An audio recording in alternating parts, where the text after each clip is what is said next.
Hey, welcome back to another video of programming basics. In this video, we are going to learn how to add entire folder in your GitHub account. First of all, open up your preferred web browser.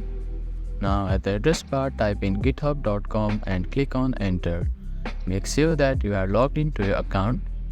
Now open up any one of your repositories. Now click on add file button here and click on upload files.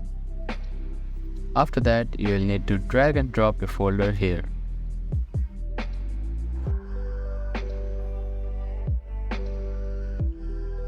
Now you can see that your folder are uploading here.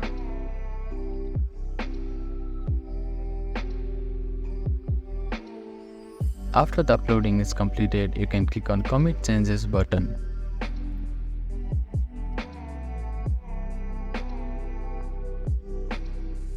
Now you can find your entire folder on the repository here. So that is how you can add an entire folder on your GitHub account.